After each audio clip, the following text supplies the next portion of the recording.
Importante sa akin nun dati, mabuhay lang makakain ako sa pang-araw-araw Parang sumaya ako ngayon, na ang sarap pala mabuhay. Ba't dati ba hindi ka na masaya?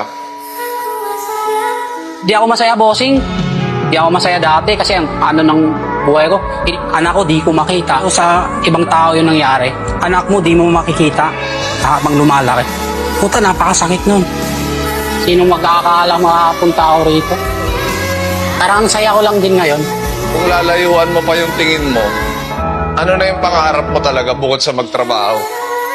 O masenso din, normal naman din yun para matulungan ko rin yung makabawi ako sa mga pagkukulang ko sa mga kapatid ko. Kasi grabe yung ginawa kong problema dati sa kanila Mama ko, nung umiyak yung tatay sa akin, yung umiyak yung papa ko sa akin, doon ko na-realize na putang ina. Gusto ko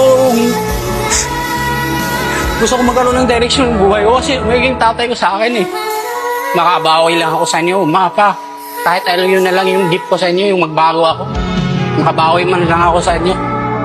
Mga kapatid ko, mapagtapos ko ng pag-aaral.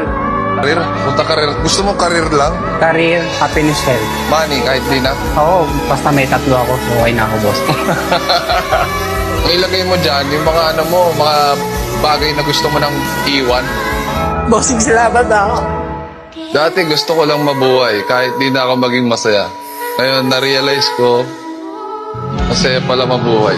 Sana maiwan ko ng dating ako. Bossing, salamat Parang nabudutan din ako ng tinik na parang may tao rin palang hindi ka i-judge. Parang gusto namin yung parang may magbibigay ng liwanag sa'yo na ay, Ron, kaya mong magbago. Kaya mong magbago.